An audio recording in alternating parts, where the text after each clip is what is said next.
Hi, everyone. Welcome to CrossTalk. So, CrossTalk is a conversation series at the intersection of art and science. My name is Emily Dyke. I'm a researcher at Georgetown University and a member of the digital curator team at SFNC. So what we aim to do with these crosstalk conversations is to bring together artists and academics to explore questions of creativity in an intersectional way. Today we are joined by the awesome David Leventhal and Jessica Grahn. David is a dancer and the program director and founding teacher at Dance for PD. His dance classes use live music and choreography to provide external cues, which allow people diagnosed with Parkinson's disorder to experience real improvement in a number of different physical and emotional realms. David has also been involved in a number of research projects aimed at identifying the positive effects of these dance interventions seen in people with PD. So joining David in conversation is Dr. Jessica Grahn, professor of psychology at Western University in London, Ontario, and leading neuroscientist on the topics of music, rhythm, and beat perception. Jessica runs the Music and Neuroscience Lab, which explores the experience and therapeutic effects of music and rhythm in neurotypical brains and the brains of those diagnosed with PD. Jessica is also an accomplished musician herself, having earned a degree in piano performance. So without further ado, I'm really excited to introduce our guests and kick off the discussion.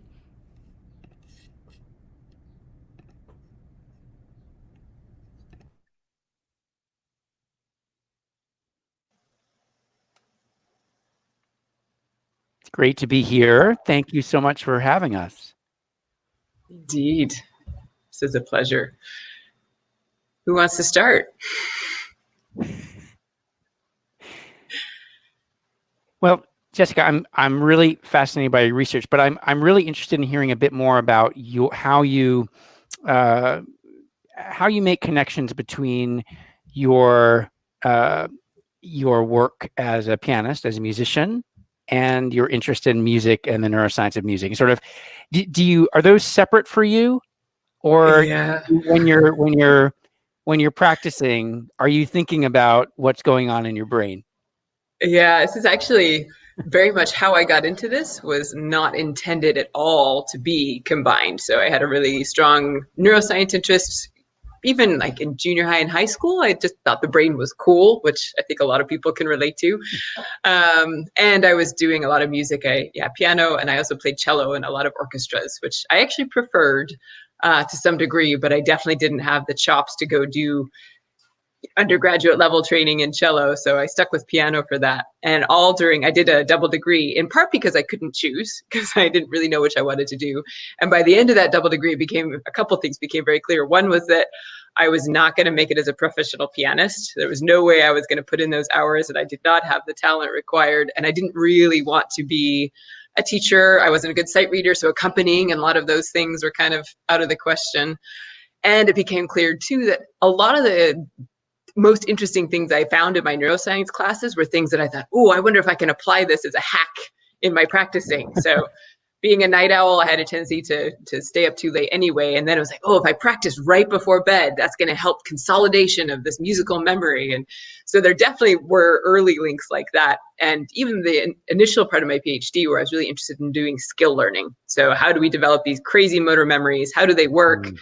Was super informed by all of my experience as a pianist. So introspection, I think, is a big part of psychology. And then we try and make it all sound objective when we write a paper about it, but really a lot of what roots, the questions are our own interests. And that was absolutely one.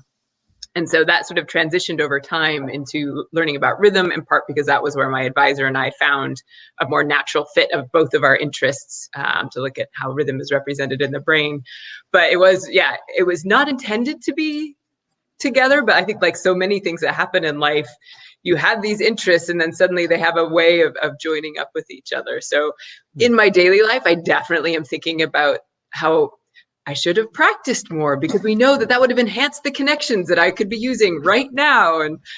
Or I'm learning more bad habits by not fixing that mistake. And we know that the Hebbian synapse formation here is just going to cause me problems down the road. So I think they do influence each other. Sometimes even when I'm not aware of it.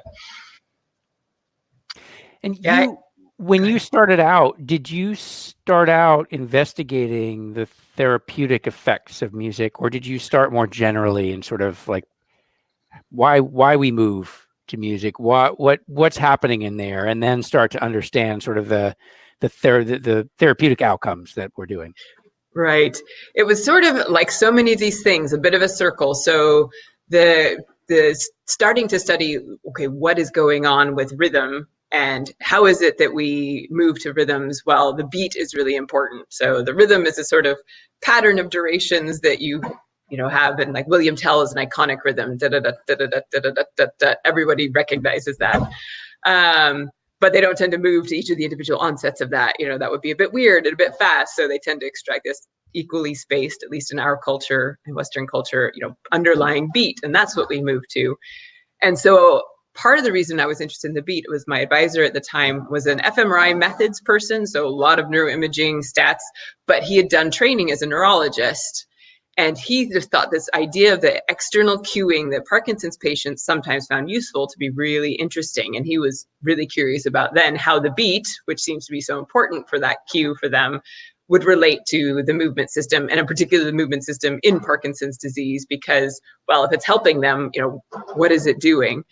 But since at the time, there was so little we knew about how the brain responded to rhythm, to start out even looking at this, we were doing neuroimaging of just healthy neurotypical people listening to rhythms, and to look at what the systems were that were involved in rhythms, and then to see how those systems might have differed between the systems that we see for rhythm versus beat. Is there something special about beat? And is there something more motor about beat than maybe for rhythm?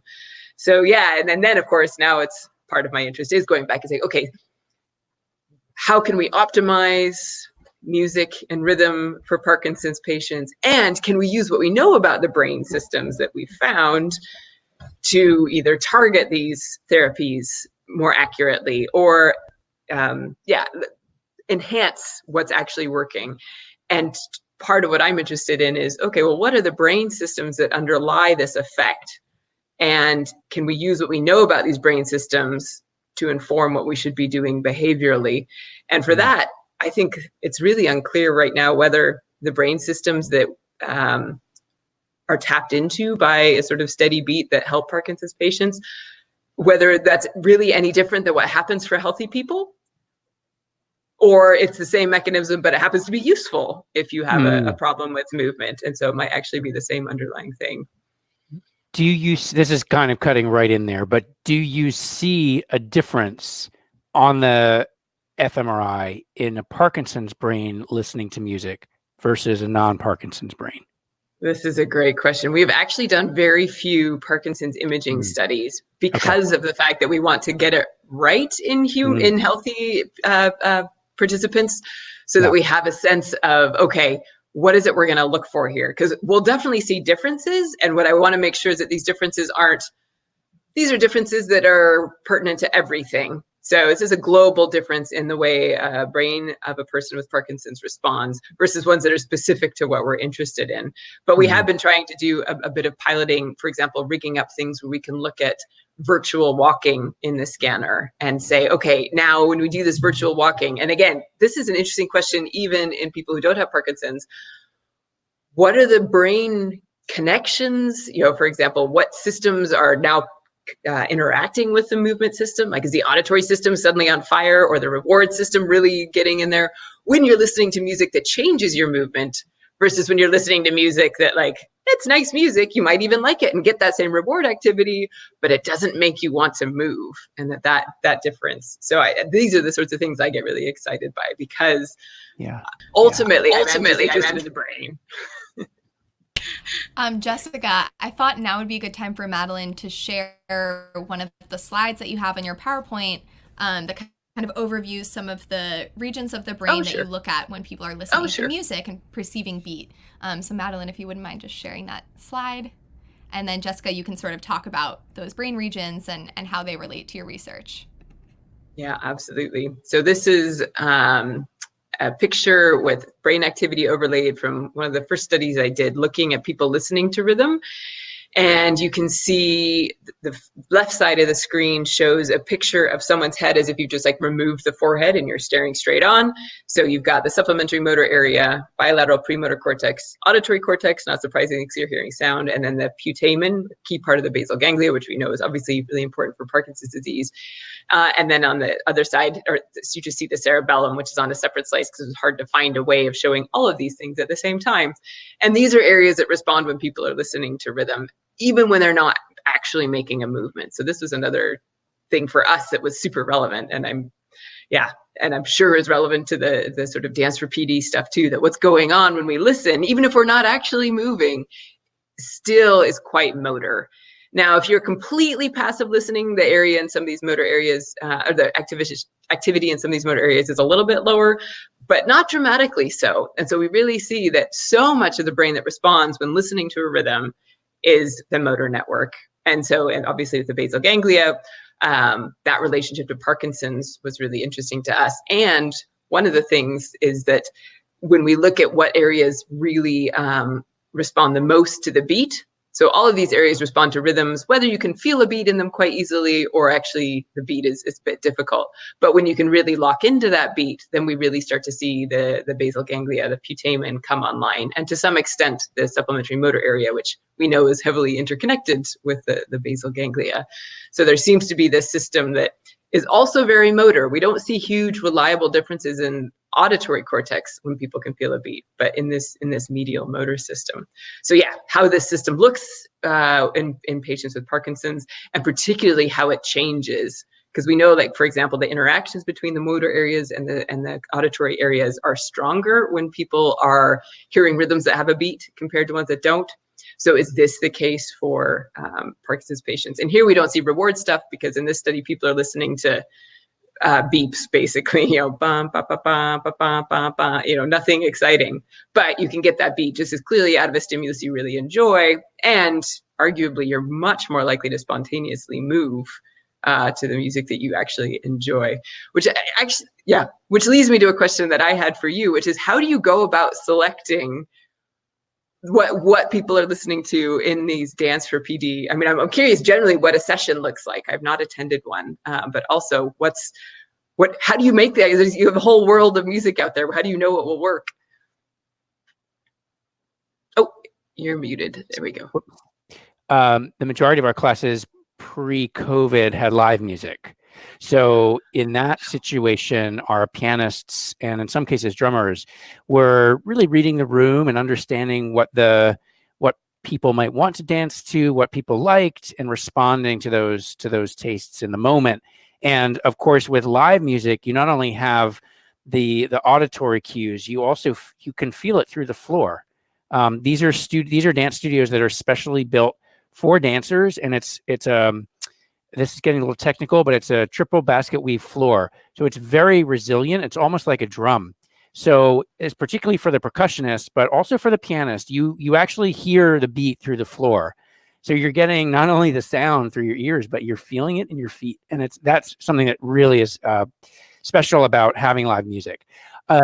Regardless of what we're doing, unless we're doing something that really is about free form relaxation or breath, maybe at the beginning of class where it's more of a soundscape, pretty much everything we do is built around a really strong beat.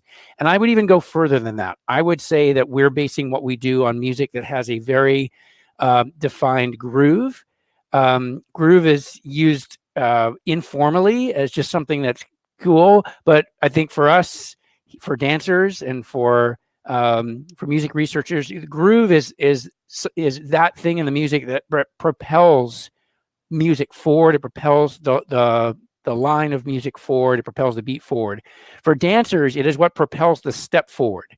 So if I were to think of something like Mancini's The Pink Panther theme, has a very strong groove in that it has a strong downbeat, but it has a very strong upbeat. But so right before that anacrusis, right? That is when the dancer is going to be lifting the foot, and then the foot is typically dropping on the downbeat.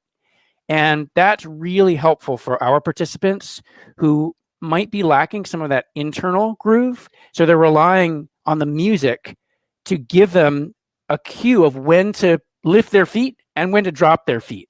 And so if I just go bum, bum, bum, ba-dum, bum, right? Okay, my feet are falling, but I don't really know when to lift them. But if I go ba-dum, ba-dum, ba-dum, ba-dum, oh, now I know exactly when to go up and when to go down. It's just like when you're conducting an orchestra, you can't just start with a downbeat. You have to go, cha, and that's the same with dancers. So, and I would argue that without knowing a lot about the history of that relationship, that probably dance and music evolved together.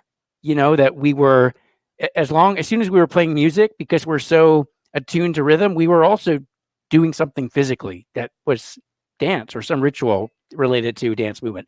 And so that idea of finding a groove is about indicating when to step and how to step, right? So that's what we're looking for in a lot of music, which is why we use a lot of jazz.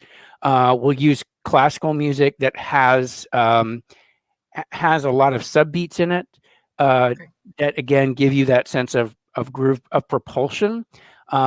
A lot of Broadway stuff and music from around the world. If you listen to music from other cultures that's written specifically for dance, you'll hear that same indication.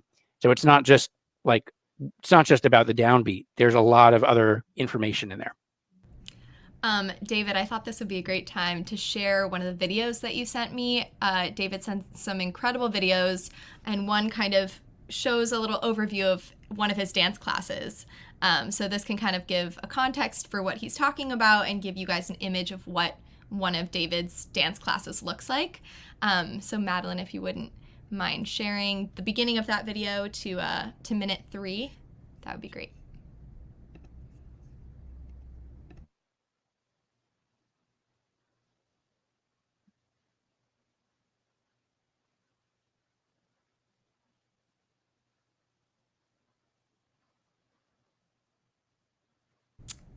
Madeline, I just want to let you know that I think you're muted, so we can't hear the video just yet.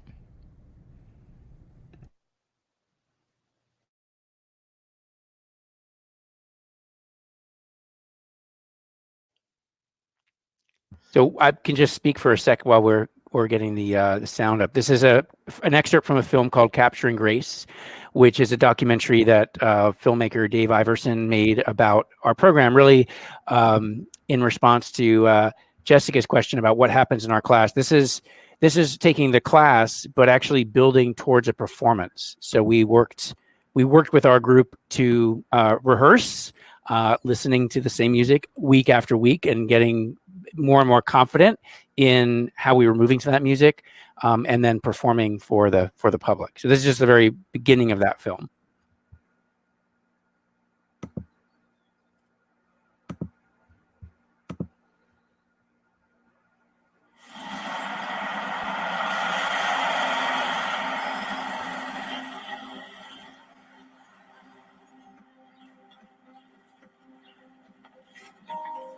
They've each had something go missing.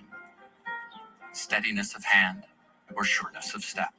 The once confident stride or arms that swing. Parkinson's claims them one by one, even sometimes the ability to smile. They've each had something go missing. But the dream to move freely never goes away. And a 5, a 6, a 7, here we go, and.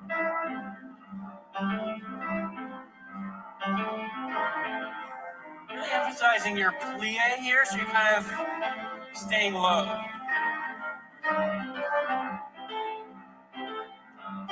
Changing the arms. Hey, you! It's a moment to shine, for a Parkinson's patient to shine, is to show what we can do, and to say, here I am. Keep it coming,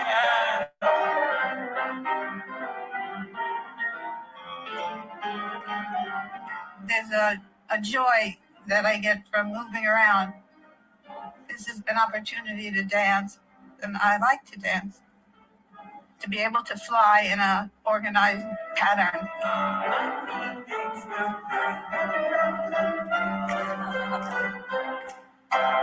Good.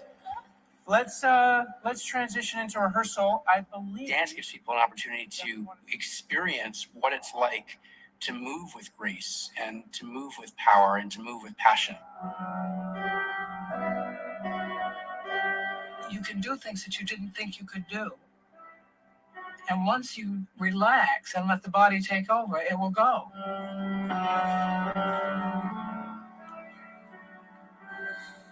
The dancing part of this isn't a miracle and it's not a treatment, but I also see this amazing thing of the people who come into the building one way and leave another way. And I don't mean by a different door, I mean that they've been transformed in a certain way. It's liberated a part of me, a sense of creativity. When the dance class is going on, there are no patients, they're dancers.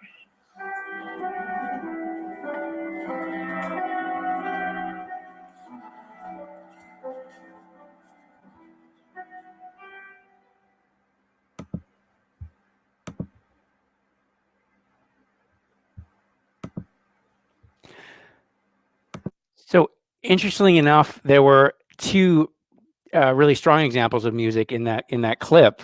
One had a very strong groove, very rhythmic, Broadway tune, right? And you could see how helpful it is for locomotion. That's sort of towards the end of class. A lot of the class is preparation for traveling. And then the last clip is actually as part of the rehearsal. It's Virgil Thompson's Four Saints and Three Acts, which is a not very well-known opera collaboration, Virgil Thompson and Gertrude Stein. And that music was quite arrhythmic. It's really quite free-floating. That didn't stop the participants from dancing. And in fact, it gave them space to express on their own time. And so one of the things I'm interested in from a dance perspective is thinking beyond rhythm and groove and thinking about what other elements of music can support and foster a range of movements in our dancers, with the knowledge that, of course, rhythm and beat are fundamental. But there are other elements of music that play a huge role. And I'm curious to know what's happening in the brain to process that other information. What tells they're still moving, right? And they're finding a flow in that, but it's quite different from the very rhythmic, groove-oriented stuff, which is most of what we do. So it was interesting to that clip. I never really thought about that contrast before. Groove has gotten a lot of attention in the last 10 years in music neuroscience, which is great and lots of fun. But there are certain other things that, for example, I've always wondered why it is that things in 3 have this flowy feel that is just much more circular and less up and down.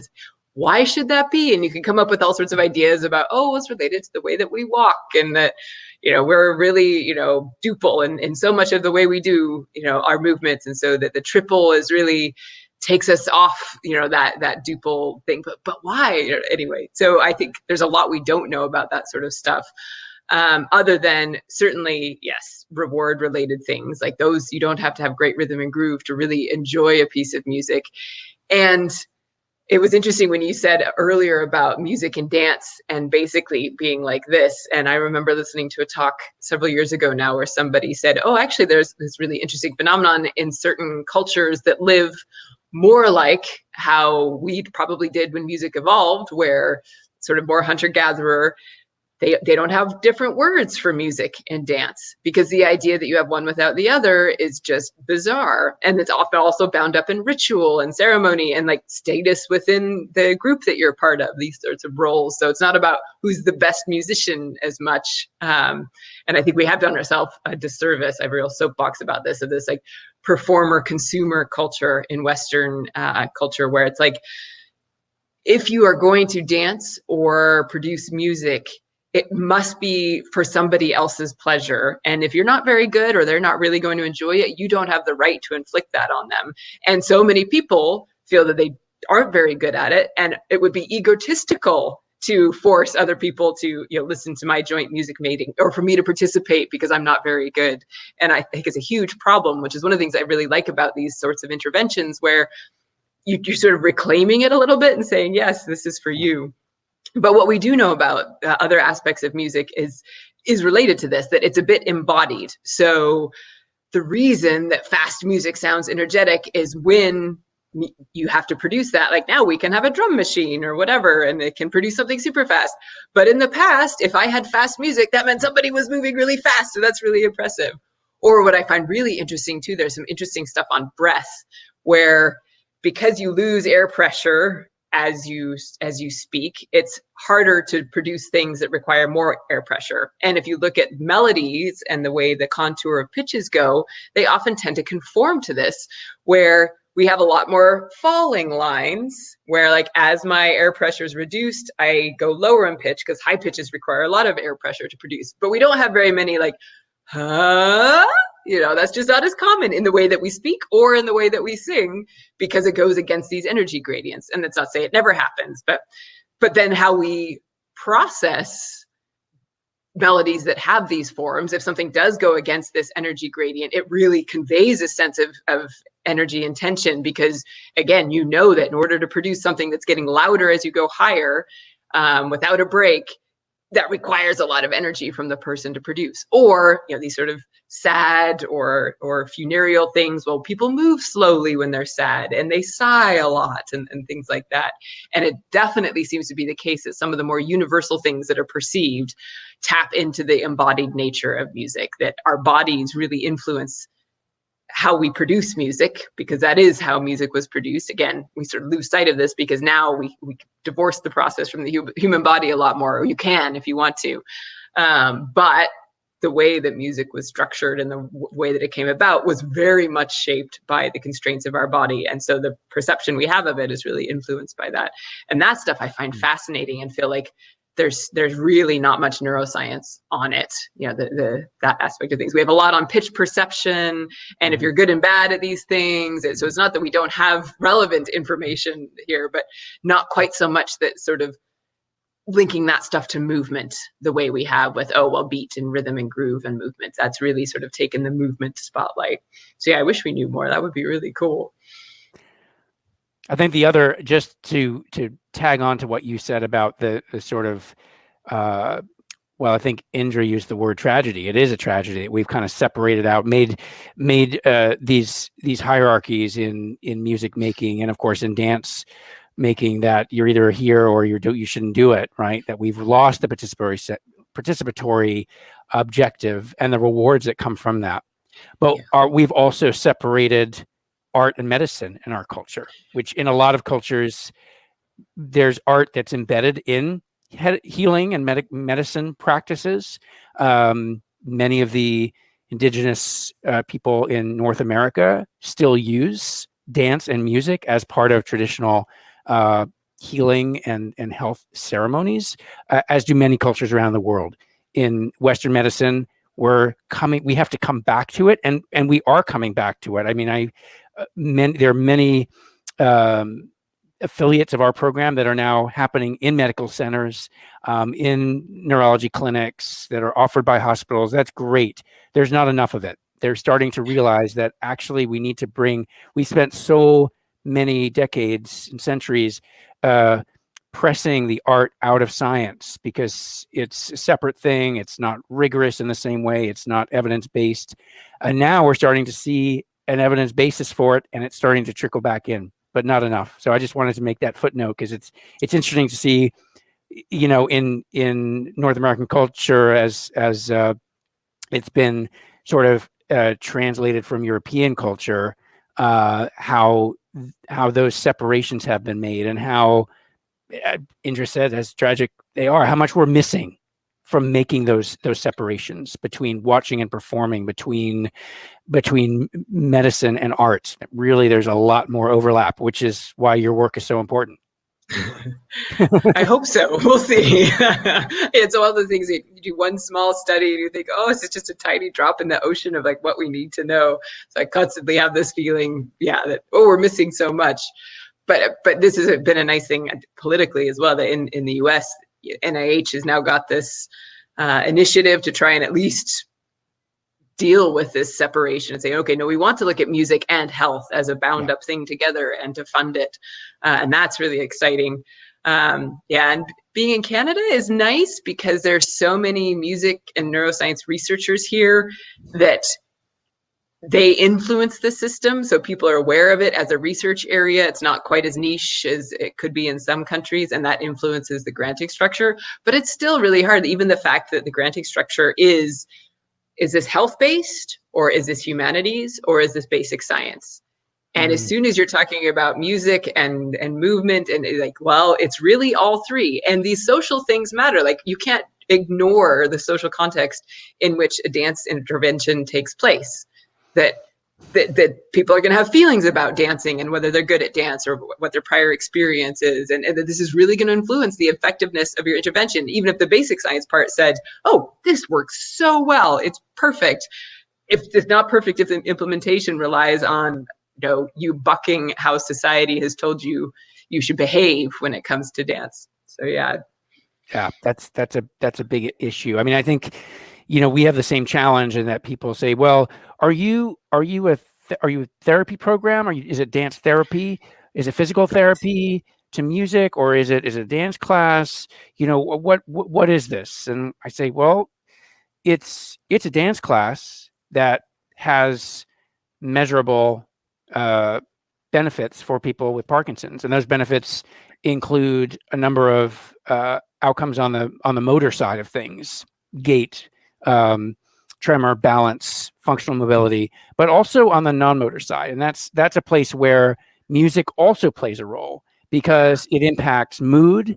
It impacts, we can play a piece of music that encourages people to dance together, or gives them space to dance by themselves. That musical choice can actually inform the degree of socialization that happens in the class. Music is that specific, and it's amazing in that way. And so whenever I talk about research, or when I'm trying to serve as an advocate for research, because I'm not a researcher, I always talk about the importance of multi-modes, right? Of bringing in different lenses to look at the intervention itself, so that, because a dance intervention is certainly, it is a physical, it is about motor skill, but there's all this other stuff going on that deserves to be looked at. Maybe not in the same study, but we can't forget the fact that at its core, dancing is a social activity. It has been for thousands of years. It is about communication. It is about ritual. It is about sharing pheromones. It is about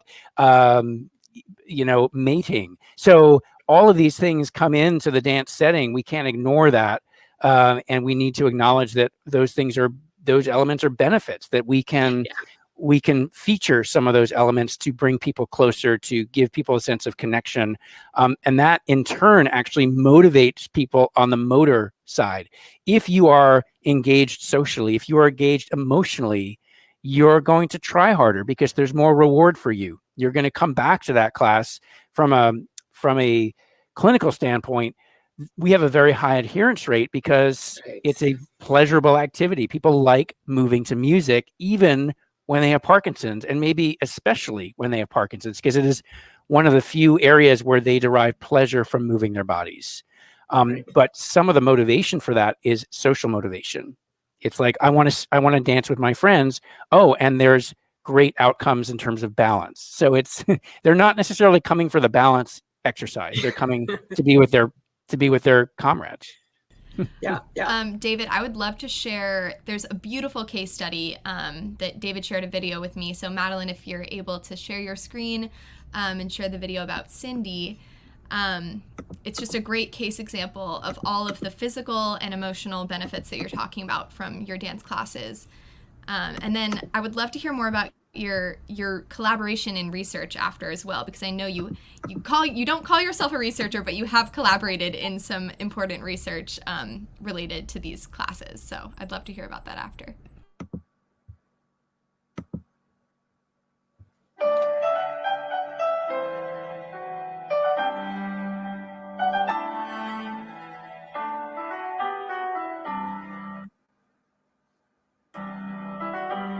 I've learned to value myself more, which is quite a gift.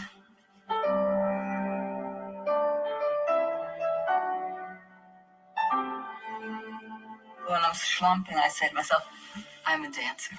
I have to sit up straight. I am a dancer. And it gives me motivation to take better care of myself.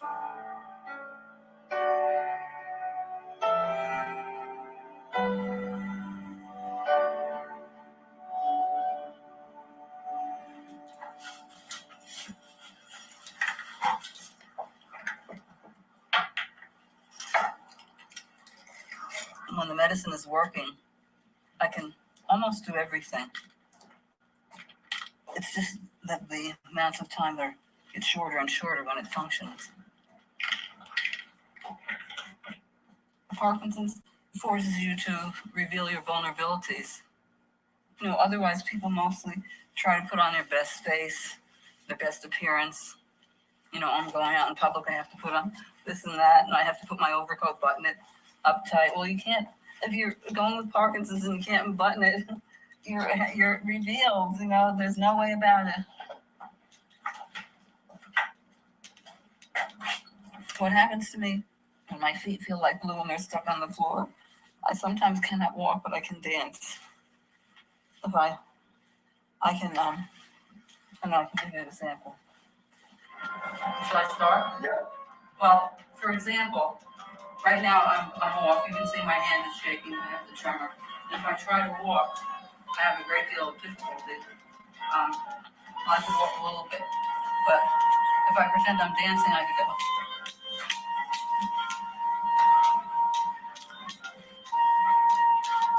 And I don't have any problems.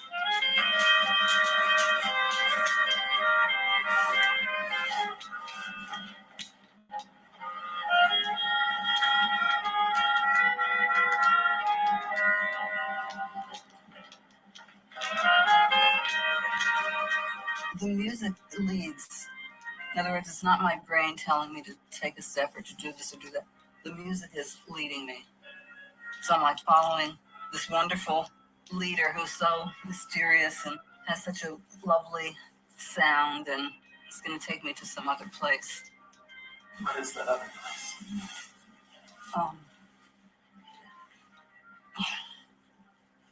Well, excuse me. It's a place where you're weightless. You know, your body is just flies.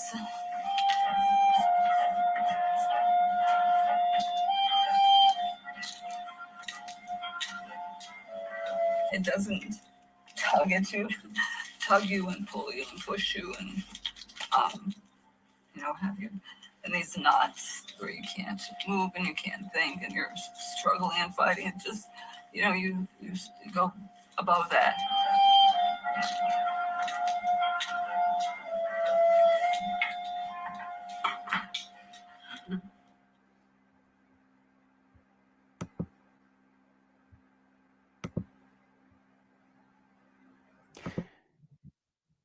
So the question I often get after that video is why? Which is why I'm glad Jessica's here. Why? Why, when Cindy gets up from that chair and is sort of in an off state, having trouble initiating movement, very small gait, stride length, not really rhythmicized in her body, suddenly that music hooks in and she's transformed. What's happening? Yeah, I still don't think we have the answer to this. I mean, we have a lot of theories and a lot of, oh, look.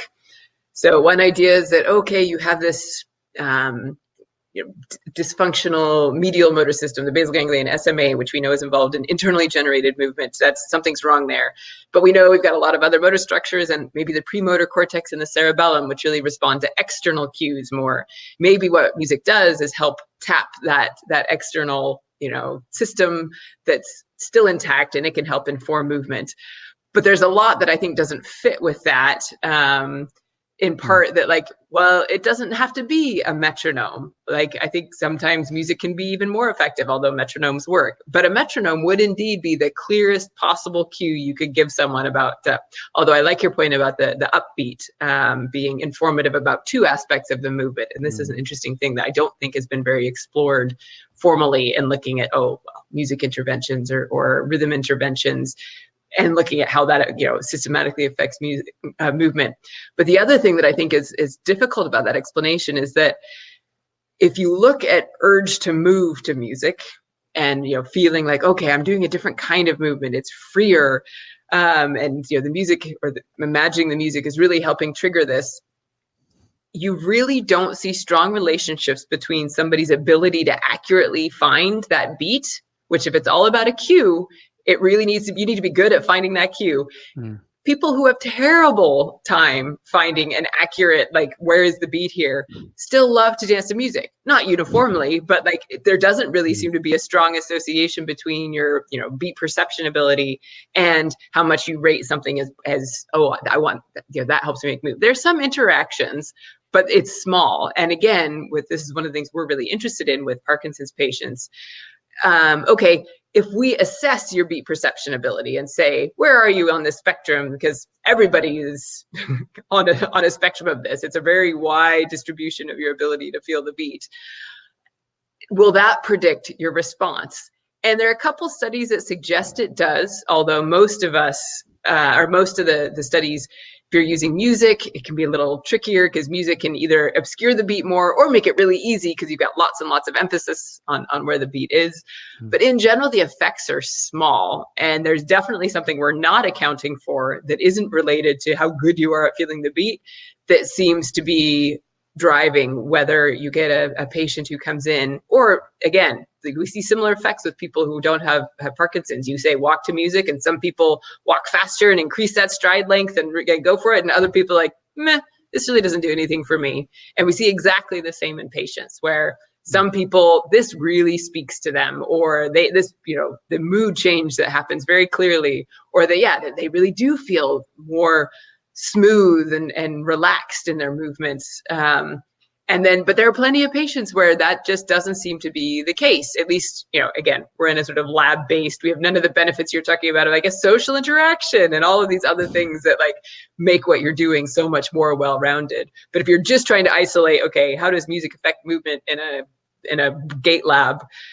It's not that effective on average. It is for several people that come in every study. There are always a few where you just think, wow, this is amazing. And then there are always a few more where you're like, And again, what I'd really like to do is see, okay, what's going on in the brain that predicts this? And I also think this is true in life too. Like some people are just really into music. Like even if they're not musicians or formally trained or whatever, they know about music and they seek it out, and other people, it's just a sort of background part of their life.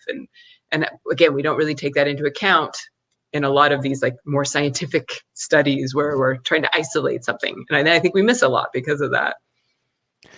Would you argue that there are people who, okay, they may not be at the level of Vladimir Horowitz, but they're music fans and they've listened to a lot of music. Is there an argument that their wiring is more prepared to uptake music in whatever scenario, and say in a research study, versus someone for whom music is, they listen, it's kind of, they put it on when they get home, but they're not really listening to it?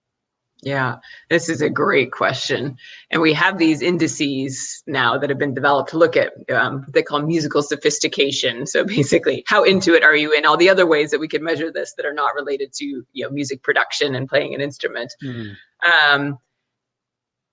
And in terms of brain stuff, I don't think we have a great idea why some people that, really lock in, and there must be something different going on in the brain that really predisposes them. And I'm sure there are things that are observable. Whether they're observable with the kind of more crude tools we have to look at healthy human brains, I don't really know. And I think a lot of it is background. Like if you have parents who are really into this and were drawing your attention, and this was something you were rewarded for knowing, and that can really shape your perception. Whereas if you grow up in a home where, again, music just isn't really discussed or a thing, and some of those people still discover it and find themselves sucked into it, and other people don't. So I think there's a nature nurture thing, but there must be something about the people who are really drawn to it, even if they aren't playing, that is different. But I don't think we know what it is yet. Yeah. Well, Emily had asked about a recent project that I worked on with a team from Columbia, Lori Quinn in Columbia, and Pietro Mazzoni at Washington University in St. Louis. And what our question was, our question revolved around walking speed, because we're aware that in Parkinson's, walking speed tends to slow down.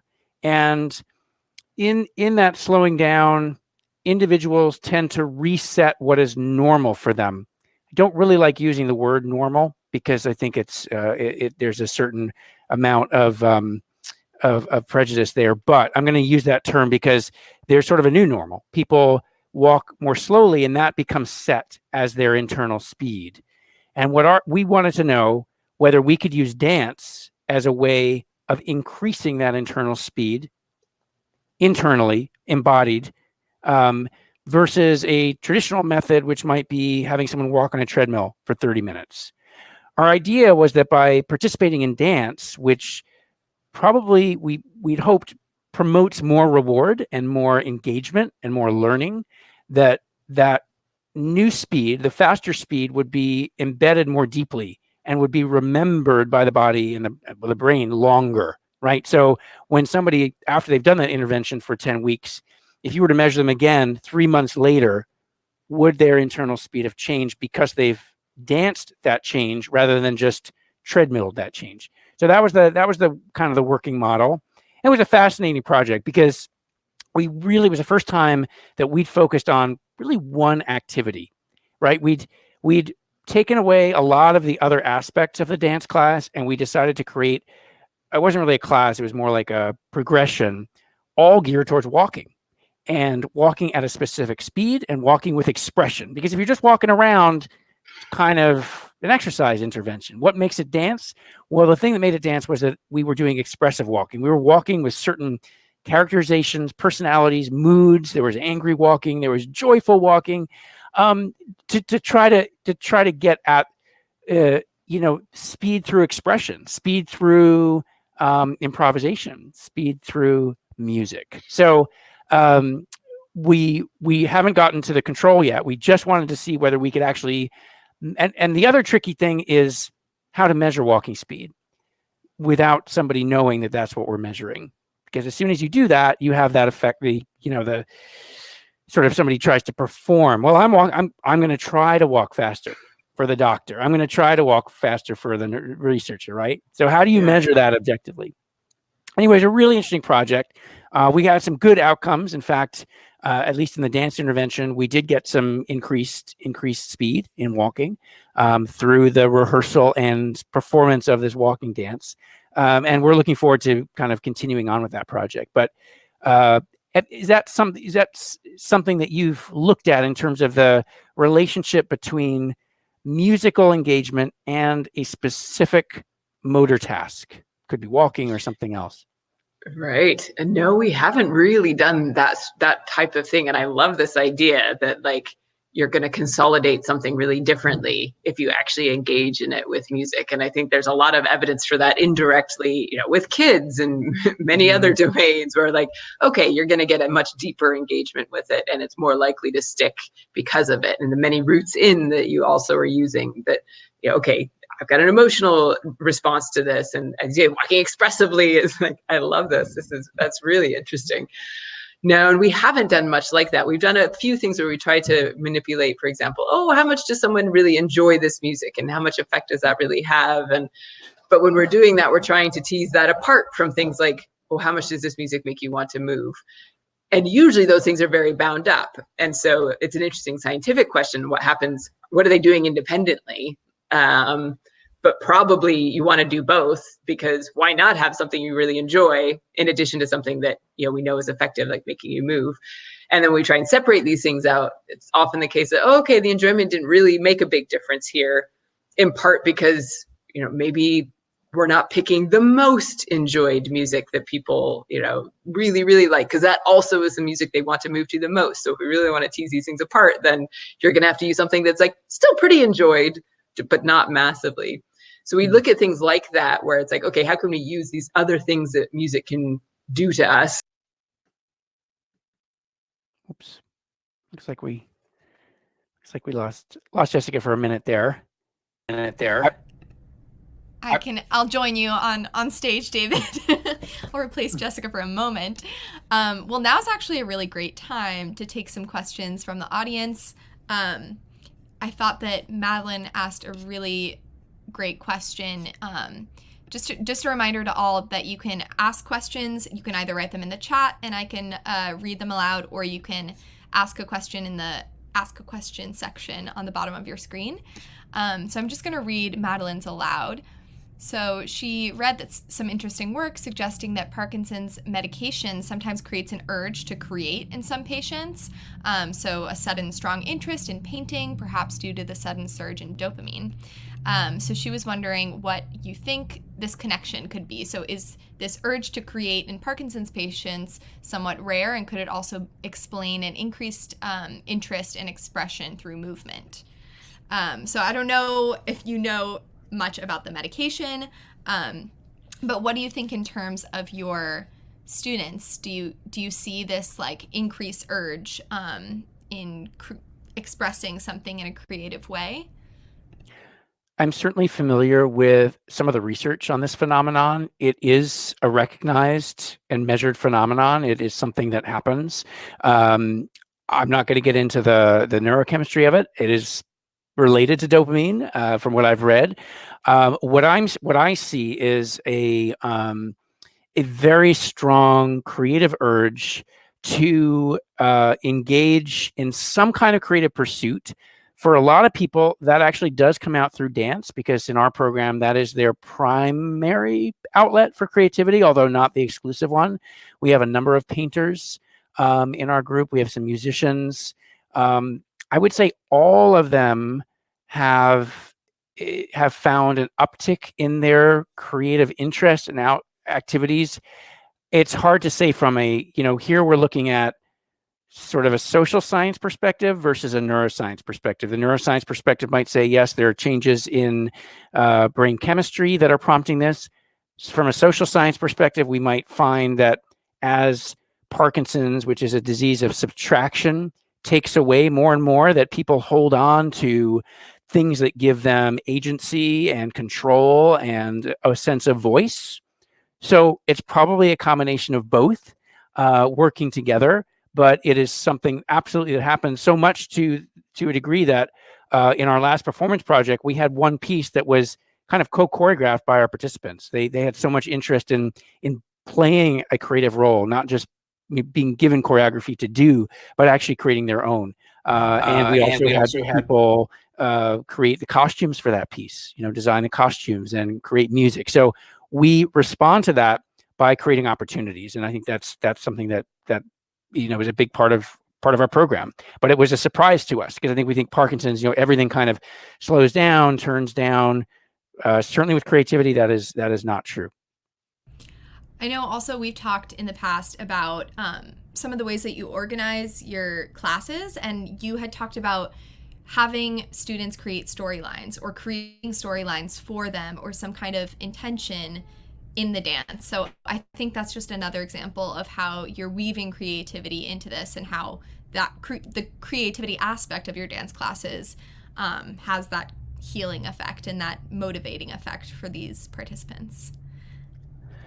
Well, I'm a neuroscience layperson, so I'm going to talk in non-scientific terms. But what I see is that people often come into class without a movement roadmap. They have executive function challenges. They're not able to create a sequence of movement. One of the satisfying things about a dance class is that there is a sequence that gets created, whether through a musical phrase, through the teacher or choreographer giving them, here's movement A, followed by movement B, followed by movement C, and they get a very satisfying trajectory of movement. That often can be supported by a narrative. which gives people a structure to their movement and a motivation. Why are we doing this movement? Thinking about movement as sort of a series of mechanical goals is much less interesting to me and to our participants than giving them a reason and a storyline to follow as they're going through their movement. So that can sometimes be quite free form. For example, getting up in the morning. Well, what's the first thing we're going to do? We're going to yawn. That's our first movement. Then I'm going to open the blinds. Then I'm going to look out. Then I'm going to drink my coffee, right? So I have 4 movements that are related to a very simple story of getting out of bed, but I can turn that into a movement phrase that is tangible, right? People recognize those movements. People can feel comfortable threading them together, and they can remember them because they can remember the story more easily than sort of distinct or disparate movements that they have to thread together. So narrative plays a huge role. It also engages our emotions. How do we feel about getting out of bed in the morning? Maybe somebody is very excited. Maybe somebody's not.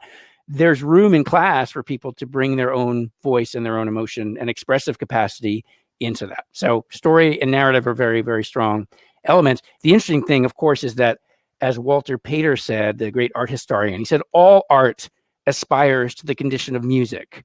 Music always has a story, even if it's an abstract story. There's always something going on. And so even if we're not really clear about, like a getting out of bed story, the music itself has a narrative that's built into it that we can follow. I love that. Jessica, I'm going to turn to you and ask a question from one of our audience members, Hannah. So she said, Jessica, do you know of any research that suggests that you can perceive beat through non-music modalities, such as through the built environment? She's thinking of rhythm, beat you feel when walking through an interior or outdoor space.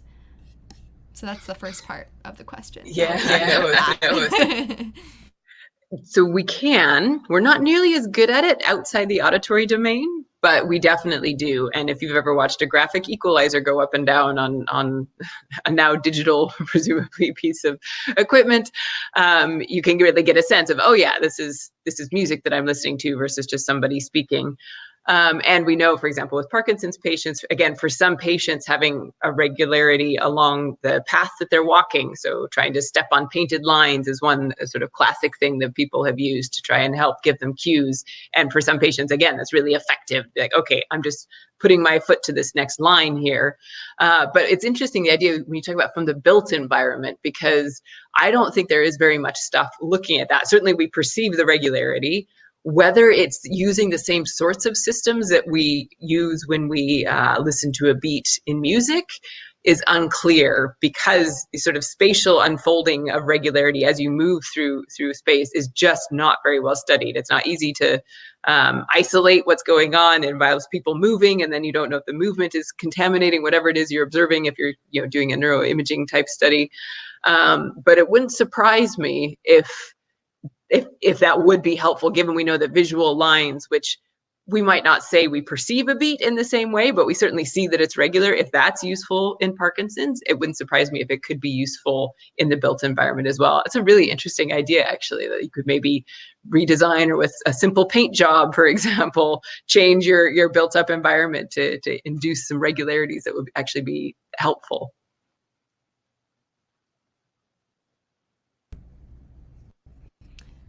Awesome. I just wanted to invite any more audience members to write in questions, either in the chat or in the Ask a Question section.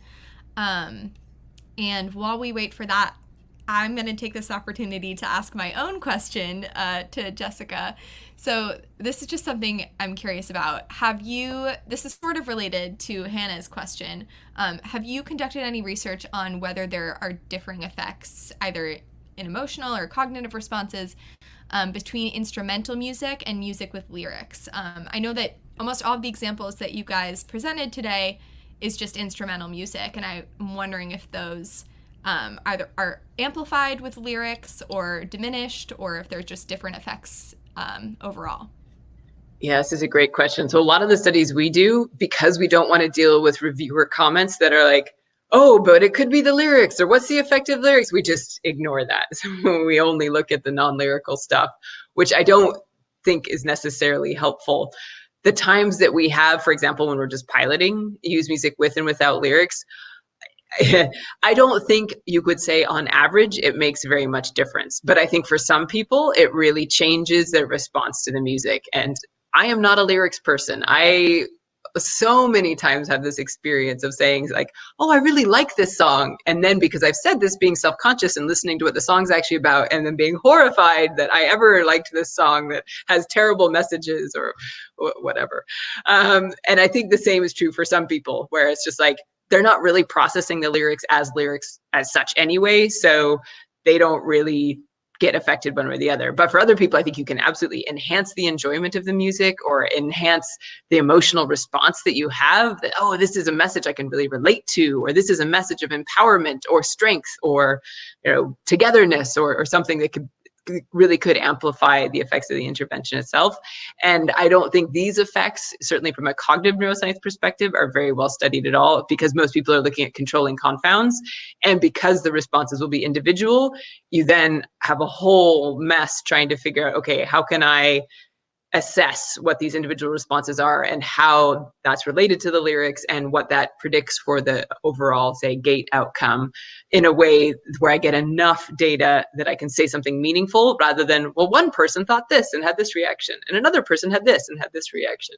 And this is often where the disconnect between clinical practice, where you're absolutely trying to help one person and say, okay, what works for them? And so it's okay to have something where you don't really know why, because it works, versus the way we've set up science to try and get rid of the individual differences as noise, or really quantify them carefully, which requires a huge sample or some sort of consistency where you can say across, okay, this dimension of individual differences relates with this dimension of the outcome, but that requires some systematic variability that you can actually assess and quantify, and you don't always know what you're going to get when you do individual differences. So that stuff is way less studied because of how we fund science, really.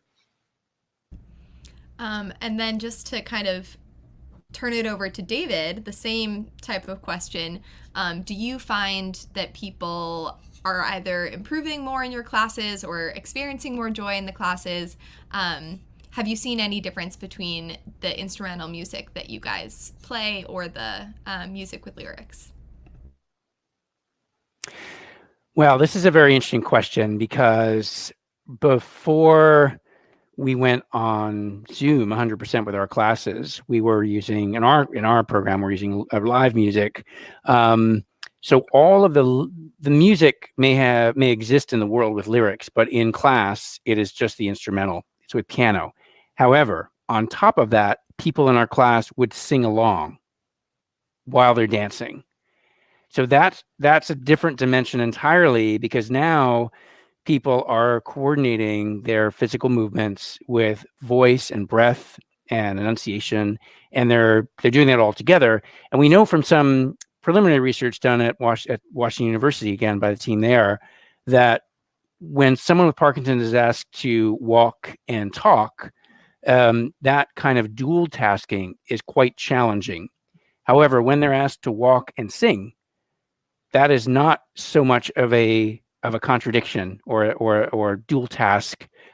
Those activities work much better together.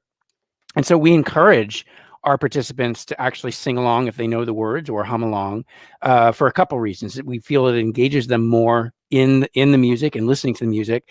It gives them a sense of joy. It ensures that they're breathing, because when you're singing, you have to breathe while you're singing. And there's just generally more connection. So, our musicians will go between lyrics and songs that have lyrics that could be sung along to and not.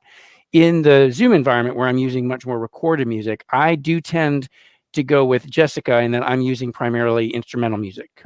If I'm using lyrics, it's for a very specific purpose, where the lyrics are supporting the movements. For example, there might be gestures that go with some of the words. We've created choreography to reflect those words, or there's a very particular emotional tone that I'm going through. I'll often use a song with lyrics at the end of class to kind of tie things together, and it's usually a slow and relaxing, what we call reverence in ballet terminology, a sort of chance to bow and acknowledge with gratitude the experience we've had. So there I may use lyrics because I'm trying to evoke a certain emotional connection and a sense of ritual. But for a lot of class, I do tend to use I do tend to use music without lyrics because I find sometimes the lyrics can be a distraction. They can pull people out of the other elements of music that I think are going to support them more: rhythm, structure, harmony, melody, variation. So yeah, I tend to go with non-lyrics, except in live class. And then with a musician, singing is very welcome. It supports the movement. Great answers. So I'm going to ask one last question from an audience member, and then I will let you guys go because you've been talking for an hour and 5 minutes. It's impressive. So Aaron asked, what are your hypotheses on the evolutionary origin of music and dance? And this can be to both of you or either one of you. All right. Well, I've got small children here, so we'll see how far I get.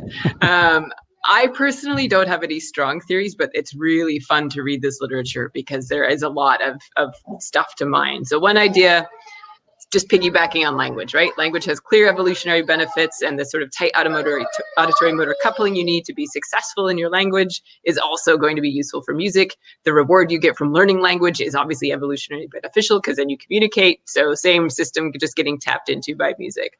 Social bonding is a whole other one that, what facilitates group movement? Music. There's a nice clear beat. Group movement, moving together, we know increases altruistic behaviors, willingness to cooperate, these sorts of things that could be good at a group level for survival. Then there's idea of lullabies and soothing, children, you can keep your hands free to till the fields if you're soothing them with music, or work songs where you can use this as an effective way of coordinating work that needs to get done. So there are a whole bunch out there. I do think something about the social aspect to me appeals because I really feel like this is where you see the most powerful benefits of music, and the things that we feel about it tend to be, amplified when they're shared, and that we like to do this as a shared activity. So I think that appeals to me a lot, but I know that what appeals to me is probably not evolutionarily, biology wise, like any more likely to be true than something else. But I think these are really interesting questions to explore. Fascinating. Great response. And I would only add the idea that before written language, that dance and music played an important role in not only socialization but also passing down stories, traditions, information. This was data transfer on an incredibly deep level before we knew how to write that stuff down. And I think we still see that in many cultures around the world where stories, traditions, culture is passed down through generations via music and dance. And we always have to ask, why are these forms of expression still with us, right? Goodness knows they certainly don't earn us money. They don't necessarily create work. They're not a job. For some of us, they were or are. But there's got to be a very strong evolutionary reason that they are still very much a part of our cultures around the world, and still a very strong part of what it means to be human.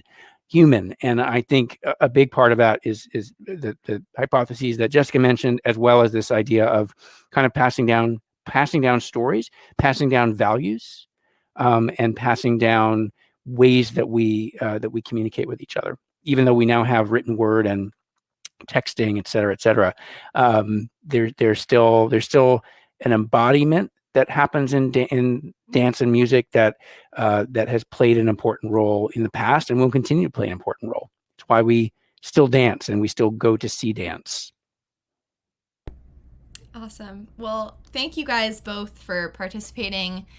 This was an incredibly interesting conversation, and I know I could keep listening to you both talk for hours more, but I'm going to have to let you go.